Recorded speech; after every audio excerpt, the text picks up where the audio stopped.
a big lie.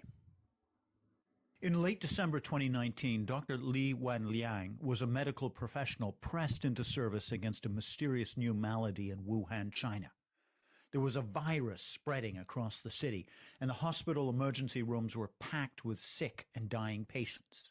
To better protect doctors, nurses, and obviously the patients, Dr. Li told his colleagues on a private social media post that, quote, "The latest news is that it has been confirmed that they are coronavirus infections."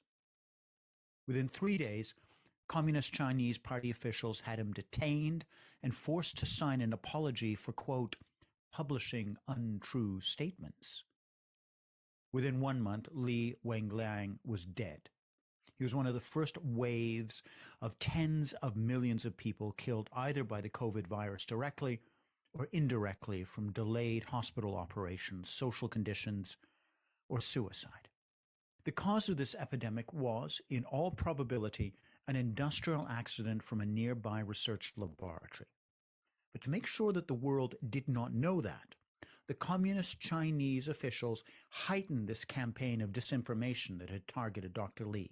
From the laboratories and hospitals of Wuhan to the halls and offices of the World Health Organization to international film festivals, the communist Chinese regime has set up an aggressive campaign to stop any discussion that the epidemic was caused by a near criminal level of malfunction at their laboratories.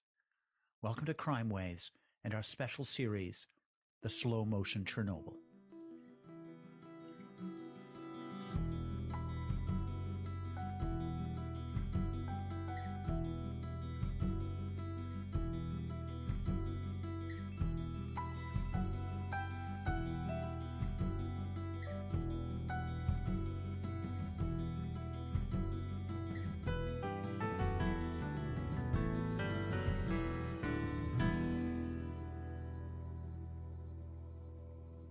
We keep the people from undermining the fruits of their own labor, and our faith in socialism will always be rewarded. We seal off the city. No one leaves. And cut the phone lines, contain the spread of misinformation. Yes, comrades, we will all be rewarded for what we do here tonight. That's the dialogue from a scene in that superb HBO series Chernobyl. The meeting was held deep in the bowels of the nearby Communist Party headquarters as the local nuclear power plant is exploding into flames. Now, to be clear, this was a fictional scene, but it encapsulated that original Soviet attitude to the accident. The main concern of the local officials was not evacuation or protecting children, but making sure that any news was silenced. Now, that eventually became impossible. The Chernobyl industrial accident produced a massive cloud of black smoke and radioactive toxicity that was detected thousands of miles away. However, a lab leak from a research laboratory can be utterly unnoticed.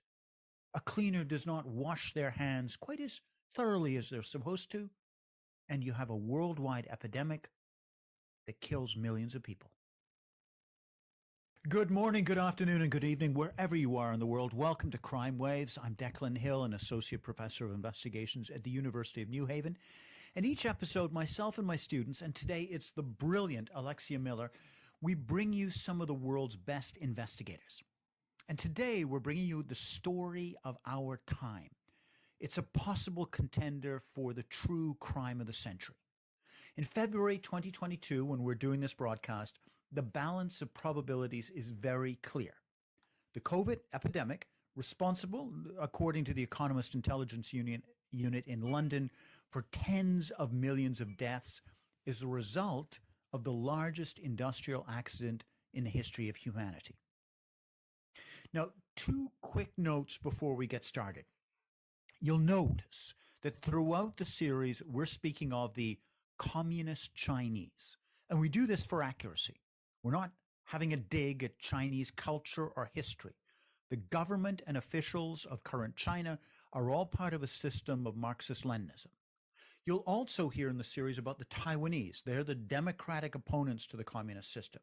You'll also hear about many individual Chinese who have shown extraordinary bravery in the face of an appalling epidemic and a brutal political system.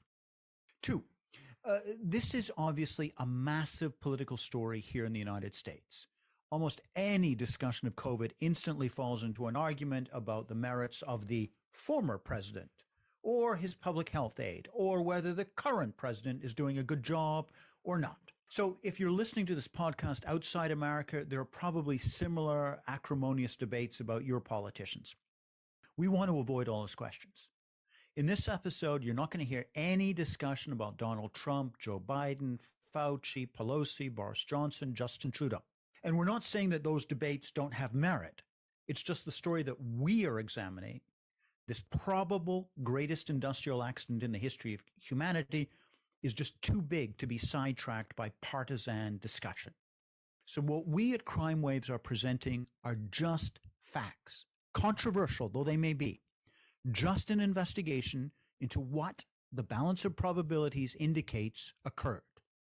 There was some kind of slow motion Chernobyl, some form of industrial accident sometime in the summer of 2019, and a dangerous, virulent virus leaked from one of the research laboratories in the city of Wuhan.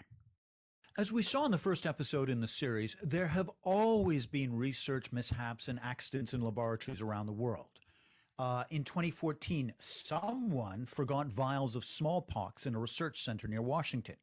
In 2015, the U.S. military accidentally shipped live anthrax samples to 9 American labs and a South Korean military base.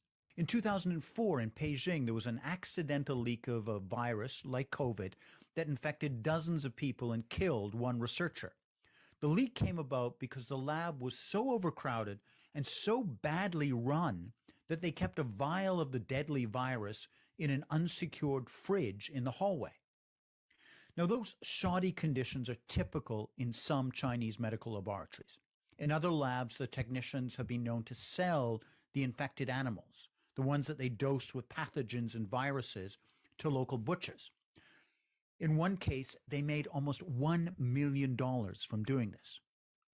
In the specific Wuhan research laboratory where the leak, in all probability, occurred, the new lab has a serious shortage of appropriately trained technicians and investigators needed to safely operate this high containment laboratory. Those aren't the words of Declan Hill and the Crime Wave producers.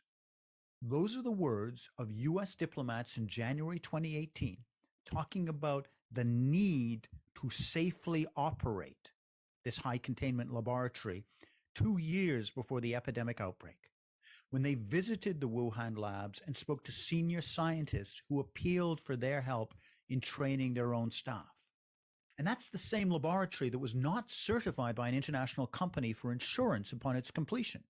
It's also the same laboratory that in October 2019, 2 months before the world first became aware of the virus, that their deputy security official spoke about common problems and hidden dangers that they had discovered at the laboratory.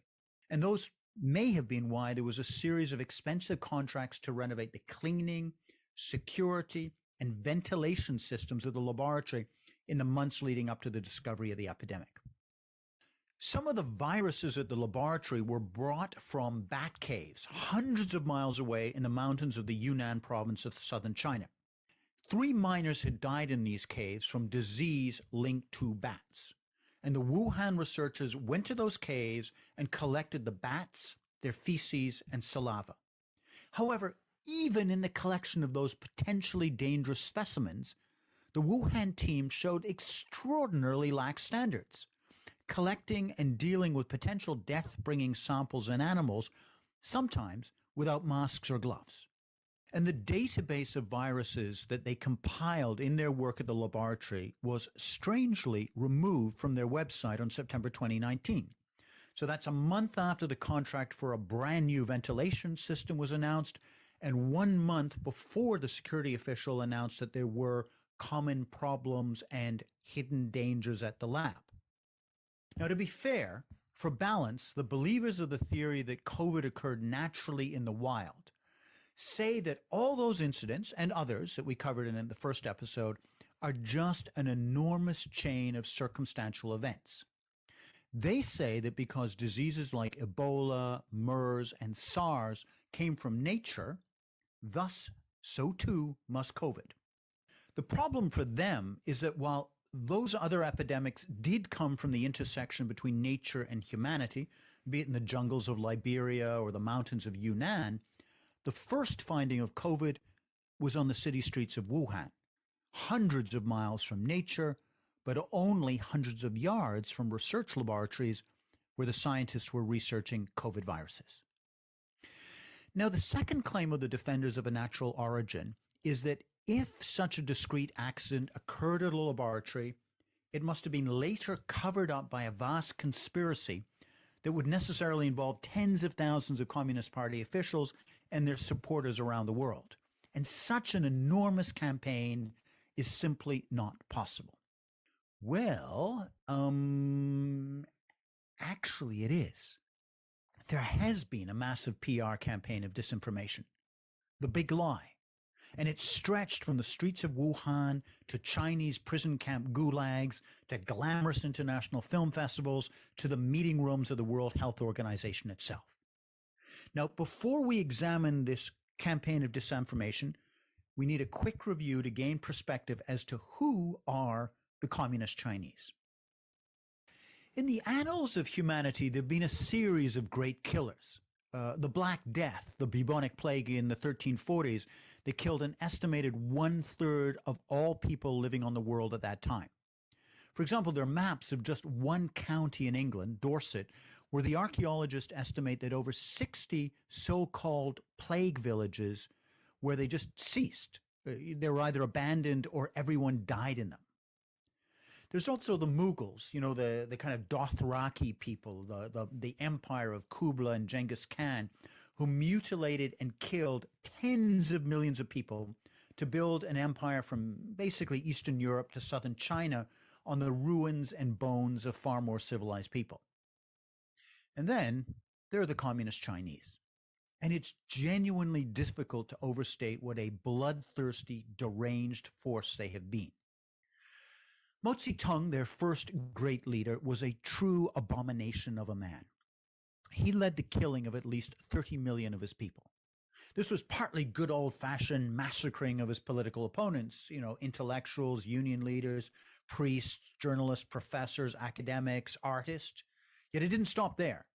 His moon-crazed idea, the Great Leap Forward, between the years 1956 and 61, was an economic plan for the country that was so bizarre that somewhere between 30 and 95 million people died. And those numbers are so great that there are academic conferences where they argue over the uncertainty, because the estimations are greater than the Holocausts of Stalin and Hitler combined. Look, you remember those plague villages of rural England after the Black Death? Part of the problem is that the Mao-made famines were so great that entire provinces of China died off. So there are no records to examine. Some academics say, and this is a paraphrase of a complicated argument, well, there were X million people in this area in 1949, and there are no records existing after 1962. That means all of them died.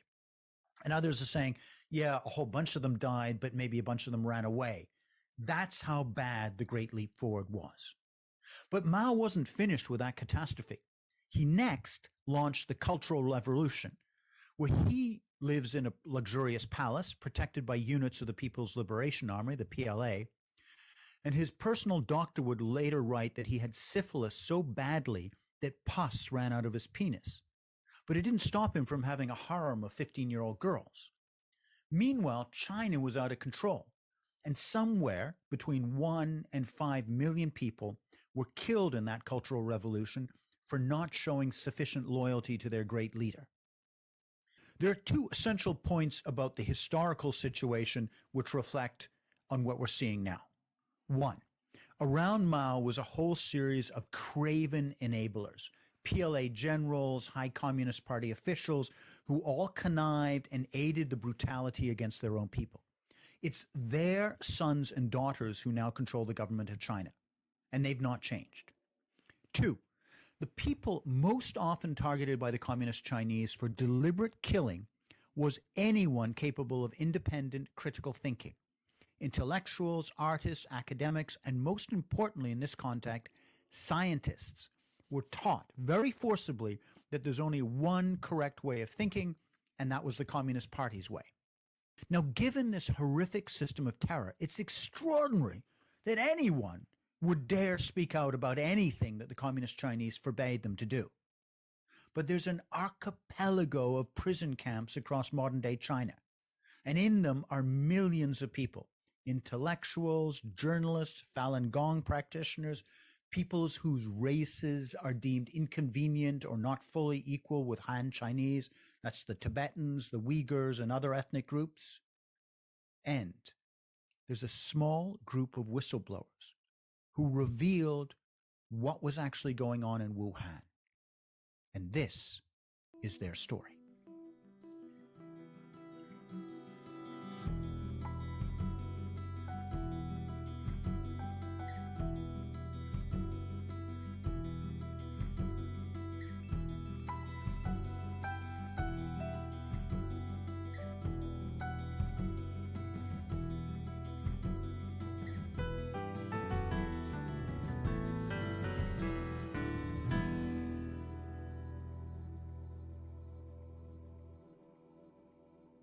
It was a baffling high fever.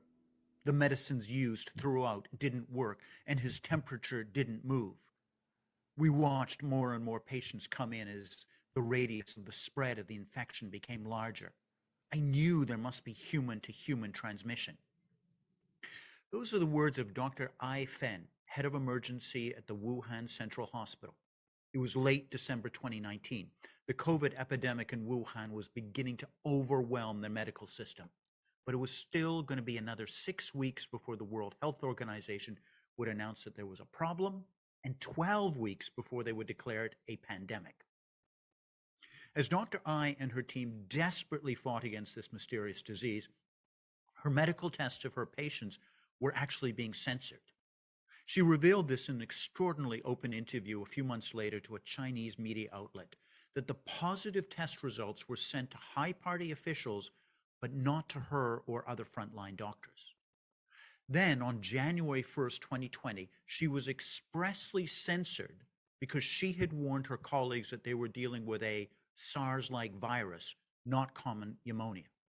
And the Communist Chinese Party would continue to downplay possible human-to-human transmission for almost another 3 weeks, while meanwhile this virus rocketed around the world.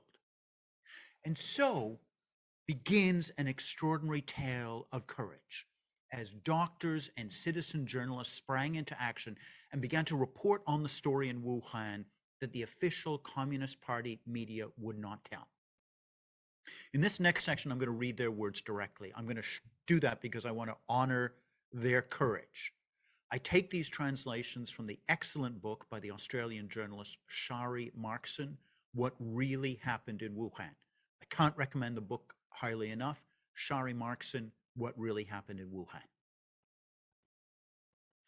Quote, "Why do I come here? My duty is as a reporter for citizens. As a reporter, if you don't dare to come to the front line at the first moment when there's a catastrophe, how can you be called a real reporter? Therefore, I took the last high-speed train to Wuhan." That's Chen Qiuling, a lawyer turned journalist. His words are a good rebuke to my former colleagues at the CBC, Canadian Broadcasting Corporation. Indeed, to most of the, quote, mainstream media from whatever side of the political spectrum, those journalists spent the next 2 years of COVID hiding behind their computer screens, missing real journalism when their countries and their societies needed them most. This generation of journalists meekly accepted their roles as court-appointed stenographers. But in China, a citizen-turned-journalist, Chen Qiuling, formerly a lawyer, proved them wrong and showed what a real journalist does. Quote, "If unfortunately I become infected, I will accept my fate. I'd rather die in the city than flee from Wuhan. The current outbreak is comparable to the SARS outbreak in 2003. In the two outbreaks, it is a cover-up of the truth and the block of the information that leads to both of the outbreaks. We cannot make the same mistakes over and over again. At least we can allow the news and information to be spoken out and spread. If we spread the news and information faster than the virus does, then we can win this war. Now note that what Chen Qiushi was doing and saying at that time in Wuhan was in direct opposition to the World Health Organization. It was in direct opposition to the communist politicians in Wuhan. On January 18th, 2020, they actually had a massive banquet for 40,000 people to celebrate their achievements. 2 days later, their city was about to go into a full epidemic lockdown, and they hosted a super spreader event. Meanwhile, Chen Qiushi visited Dr. Ai Fen's Wuhan Central Hospital. He's wearing a paper mask and swimming goggles to protect himself against this unknown virus. There's vomit on the floor, sick patients everywhere. Then he goes to the 11th hospital. It's the same scenes of chaos. There are screams that they're out of medicine. Patients are lying on stretchers in the hallway. Chen Qiushi, quote, "Initially, I thought it was somebody lying there receiving intravenous injection. Then I looked from the other side. I realized that the patient's face was covered by a white cloth, without breath. That must be a corpse." He interviews a nurse, quote, "The entire hallway was stuffed with patients. Couldn't even move. Must have been more than 1,000 patients. We were so nervous then. That was great pressure. We were crying all the time during those days." For the next 2 weeks, Chen Qiushi continues to report about the chaos and that the central government had screwed up their response to this disaster. Because remember, at that time, the Chinese Communist Party is claiming that only a few hundred people are ill, and they're still allowing international flights out of Wuhan despite an internal lockdown of the city, thereby spreading the disease around the world. But Chen Qiushi's unfiltered videos are gaining audiences of millions, so the communist police step in and detain him. In one of his last videos, Chen Qiushi says the following, and just a warning, he's going to swear at this point. I'm going to include it because I want to show respect and honor to this journalist and this man. Quote, "I'm scared. I have the virus in front of me. Behind me is China's law enforcement. If I'm still alive in this city, I will continue my reports. Fuck you. I'm not even scared of death. You think I'm scared of you, Chinese Communist Party?"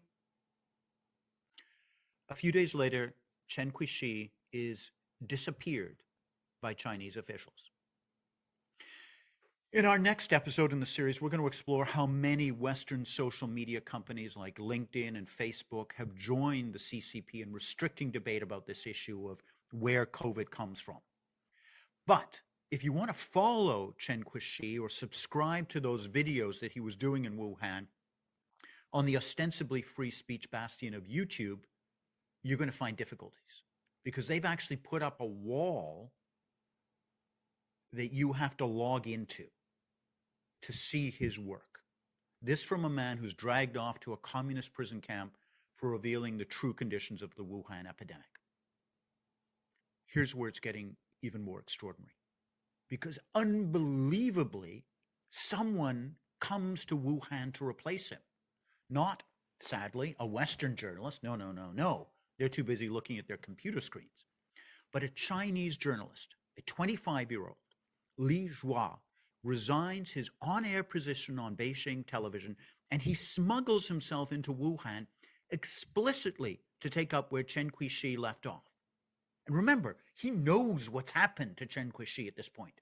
He knows he's going into a city full of an epidemic. And that courage is extraordinary. His words, quote, "Now all the bad news about the epidemic has been censored by the central government. The local media can only report good news. They don't want us to know what we want to know. This is why I'm here. I have to use my eyes and ears to catch information and make the judgment." Li Zhua goes to funeral homes in Wuhan and discovers that the death toll is far higher than the official count. Quote, "When I left, the boiler in this funeral home seems to be still working. The boom is loud." It's 11 p.m. and the funeral home cremation are still working. Then Li Zhuo makes a mistake. He visits the Wuhan virus laboratory, the one where the security official had spoken about common problems and hidden dangers. He only parks his car outside their front doors for a few minutes, but the police track him down to his hotel room. As they're outside his door, Zhuo live streams, quote, "There's no chance to run away, and this is not what I plan to do. It would be absolutely false if I say I'm not scared now. But what does it matter whether I fear or not? If they want to get me arrested, they will do. Before coming here, I had expected I would eventually end up like him, Chen, but I didn't see that it would come so fast." Li Zhuo was arrested and then disappeared for 6 weeks. He's not spoken again publicly since his detention. There's also the case of Fang, a local businessman who took his mobile phone to the hospital recording scenes of chaos. Quote, 5, 6, 7, 8 bodies in 5 minutes. So many dead. Within days, Fang was also arrested, and he was also disappeared. Unlike Li Zhuo, he's still not been accounted for. Fang is either presumably dead or in some gulag prison camp. But his last words on his last video were a short note. Quote, "Let all citizens resist. Power to the people." In February 2022, we still don't know what happened to Fang. We do know what is happening to another citizen journalist, Zhang Zhan. She came to Wuhan knowing what had happened to the other journalist, and she continued to show the corruption and incompetence of the response by the authorities. For her reporting from Wuhan, Zhang Zhan was arrested and tortured for 3 months. She now weighs less than 90 pounds, and her family does not expect her to survive this winter. The last time they say they saw her, her wrists were shackled, and she was so weak she could barely speak. Her crime, according to the communist officials, picking quarrels and provoking trouble. Similar charges were brought against Professor Zhu Jingyong, who wrote an online essay attacking Premier Xi Jinping. "You didn't authorize the truth to be released, and the outbreak turned into a national disaster. Please step down." He was arrested, detained. Another professor, Zhu Zhangrun, wrote a similar essay calling for freedom of speech around national health emergencies. Quote, "Viral alarm when fury overcomes fear." He was fired from his job and placed under house arrest. Kai Wei, Chen Mei, and Tang Hobo were also arrested, not for speaking out, but from trying to stop official amnesia. They tried to save documents from the internet that the Chinese Communist Party officials were deleting. Quote, "It has been months since he was arrested, but we still don't know where he is. I'm worried about my parents and security and my family, my wife, my daughter, and me, our security," said Kai Wei's brother in 2021 to Shari Markson. His appeal to Westerners, quote, "Don't forget them. More and more people know about them, the more and more people call on the Chinese government to release them." Human rights organizations have estimated that over 5,000 people have been detained for speaking about the real conditions of the COVID epidemic in China. And all of them being arrested under spurious charges of things like spreading rumors, harming stability, picking quarrels, causing trouble. A few lucky ones, like Chen Qiuling, have, after months or years in detention, been released. And then they begin that Peng Shui dance. You know, the female tennis star who posted a couple of months ago that she'd been sexually assaulted by a senior Communist Party official. Within minutes, her post on social media was taken down, and she's now kind of trotted out in heavily restricted public appearances to reassure the West that all is well. But meanwhile, in Chinese media, she has virtually disappeared.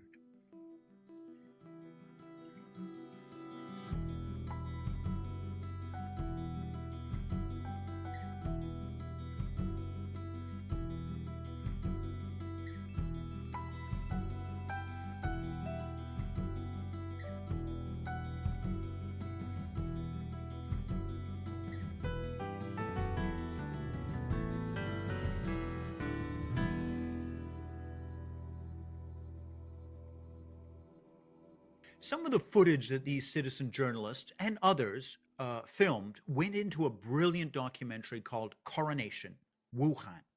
It was done by the Chinese equivalent to Banksy, the artist from Britain. His name is Ai Weiwei, and his documentary is superb. There's no narration, it's just direct person-to-viewer speech of what it's like under COVID epidemic in communist China. You can see the incompetence, you can see the bewilderment of the regular people, and their terror of the authorities. Now, you might think this would be one of the most important films of 2020, the year of the pandemic. Original footage from the literal ground zero of the place where COVID began. However, if you're an international film festival executive, you'd say that's wrong. According to the very exceptional Geneva International Film Festival and Ai Weiwei himself, film festivals in New York, Colorado, and Toronto all expressed interest in showing the film. Usual streaming services also expressed a strong interest. But when they heard the Communist Party of China would not like it, they dropped his film. Now, this censorship of Hollywood and the film industry is another sign of our time.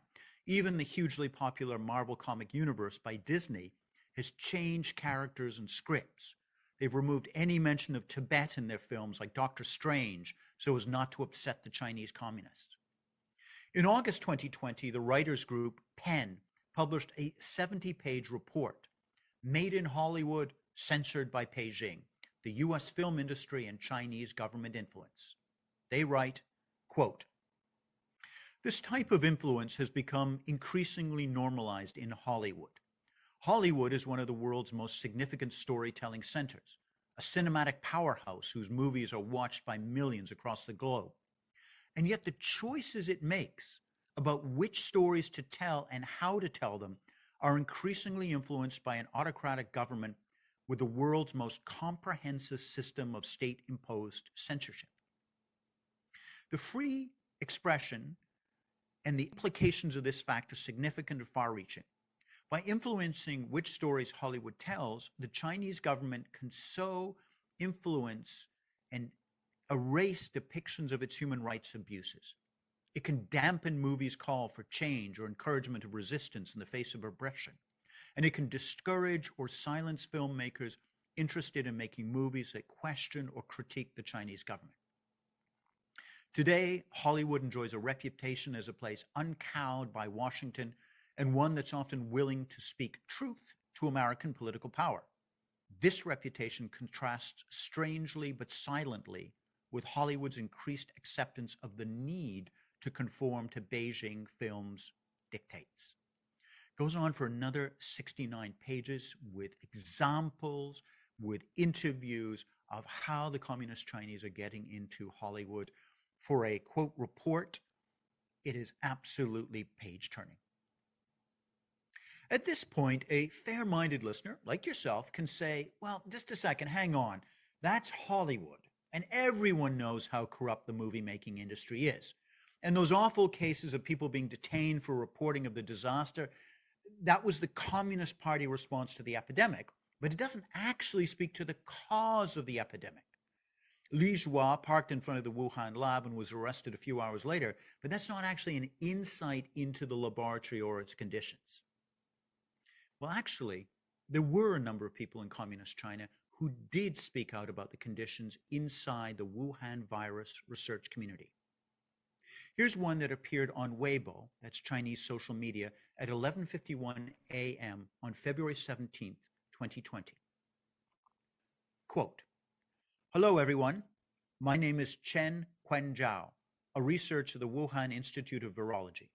My national ID number is 422-428-197-404-08626.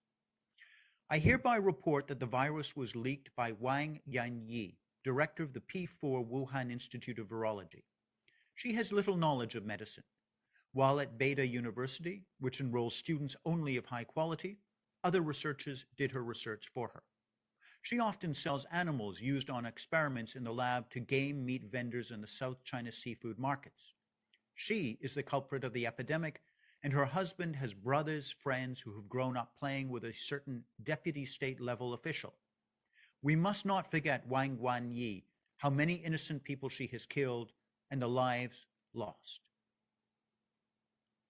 As with the tennis star Peng Shuai, that post was taken down within minutes, and an official rebuttal of the accusation was sent out by the Wuhan lab.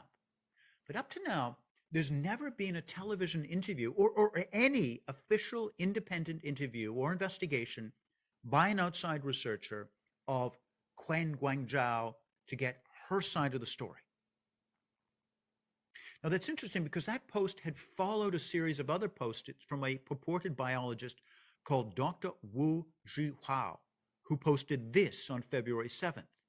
Quote, for instance, some researchers in these labs kept the laboratory dogs as pets. Some disposed of animal carcasses casually because following the biosafety rules and cremating them costs a lot of money. Some cut up the laboratory pigs and took the meat home to eat. I know this happened at Beijing 301 Hospital's spine surgery lab. Worst of all, some laboratory animals were sold to wet markets as wild-caught animals for profit. Zhu Bao, a well-known IT magnate and billionaire in China, cited these reports and articles to support Wu's statement. Zhu and many other Chinese net citizens say they suspected that the coronavirus leaked from the Wuhan laboratories. Along with this discussion that was all quickly suppressed and censored in China, there's the odd case of what happened to Huang Yangli. Now, she was a master's student at the BSL Biosafety Lab 3 lab in Wuhan. So not the main one, but the laboratory with the lower safety standards, where according to a number of prominent international researchers, no one should have ever been doing research on COVID. This is the place where in June 2019, hold on to your hats. So 6 months before we knew about the epidemic, this BSL-3 laboratory advertised a public contract to get rid of their hazardous waste. That hazardous waste in the laboratory had been building up. In the contract papers, it stated that there were 2 tons of hazardous waste, as they hadn't disposed of any of it since 1994. This is the laboratory where Huang Yangli was supposed to have worked. On the Chinese version of the internet, social media, in February 2020, there was a rumor that she had been patient zero and that she had disappeared. There were angry denunciations from senior laboratory officials. They actually denied that she had worked in the lab for the last 6 years. Then internet sleuths discovered a photo of her at the lab 3 years after that. Then the officials denied that anyone at any of the laboratories had ever tested positive for COVID. And another internet sleuth pointed out that this was statistically so improbable, given the COVID infection rates in Wuhan in general, that it was either an obvious lie or a clear mistake. But whatever the truth, 2 things emerged from the Huang Yangli case. 1, the Communist Chinese officials denied and delayed any discussion of Huang Yangli. They never produced a live former research student or even a credible video interview of her. 2, the matter was investigated and taken relatively seriously by the U.S. National Institute of Health. They tasked scientists to find out what had happened to this, quote, disappeared member of the Wuhan laboratory. And 3, there were other Wuhan COVID scientists that have disappeared, just as strangely. Now, look, there may, of course, be innocent explanations for all of those. Although you would think, given the severity of the situation, it does seem odd that if they could, the Communist Party officials wouldn't simply show that these people were alive. Because the second case is Zhu Yusun. He was also a researcher in Wuhan. In fact, his name, according to Sherry Markson in this brilliant book, What Happened in Wuhan, his name is on the first anti-COVID vaccine ever patented in February 2020. But it seems he died 3 months later, and there was no obituary. Look, let me just repeat that fact so you can digest it. The Communist Chinese, despite numerous examples of refusing to share information with the international community, had an early prototype of a vaccine ready in February 2020. Yet the researcher who discovered this vaccine, was dead soon afterwards, and no communist official bothered to announce that fact. Here's another February 6, 2020 article, again, around the same time as the epidemic is starting to spread across China. It's from two relatively prominent Chinese citizens, Doctors Baotao Zhao, who had just completed postdoctoral training at Harvard Medical School, and his wife, Dr. Lei Xiao. They wrote, quote, "The killer coronavirus probably emerged from a laboratory in Wuhan." And interestingly, these two well-connected scientists drew attention again to that BSL-3 laboratory in the city. Quote, "It hosted animals in laboratories for research purposes, one of which was specialized in pathogens collection and identification." They also write that one of the researchers at that lab, quote, "He was once attacked by bats, and the blood of a bat shot on his skin. He knew the extreme danger of the infection, so he quarantined himself for 14 days. In another accident, he quarantined himself because bats peed on him." Again, the article disappeared within hours, and Dr. Zhao wrote to the Wall Street Journal a few weeks later claiming that the article was merely speculation. However, perhaps the greatest questions of this time, February 2020, comes from the current great leader of the Communist Chinese, the politician who's most pushed to be seen as Mao Zedong II, Xi Jinping. On February 14th, 2020, so 6 weeks after Taiwan had announced the impending pandemic, the South China Morning Post, based in the still relatively free Hong Kong, wrote of a speech where Xi Jinping spoke of, quote, "lessons learned, shortcomings, and leaking holes in China's management of biological materials and security systems." Xi Jinping was doing so, according to the South China Morning Post, in a speech to promulgate a new biosafety law. So all of this begs the question, what were these lessons, shortcomings, and leaking holes that they discovered? No answer was ever given.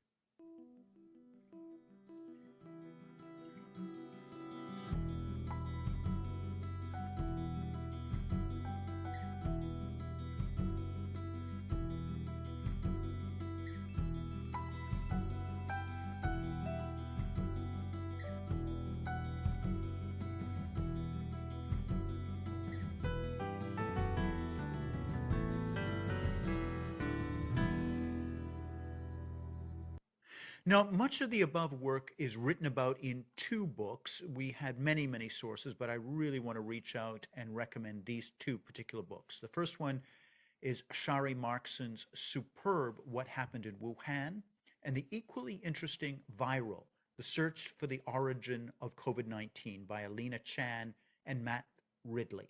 Strong recommendation for both of these books. In the next episode of this series, we'll look at how the nearest known virus to COVID-19 was found in the database of the Wuhan Institute, not by their own researchers, but by other independent researchers on the internet. They found that the Wuhan scientists had made mysterious changes, deletions, and reclassifications to the work. And we really want to emphasize the role of these independent international researchers. There's a dedicated team that we'll show you about that has done extraordinary non-funded work to uncover so much of what we know that went on in the Wuhan laboratories. We'll also examine the question of why the origins of the epidemic have not been properly investigated by the organization that's supposed to be in charge of controlling global disease, the World Health Organization, the WHO.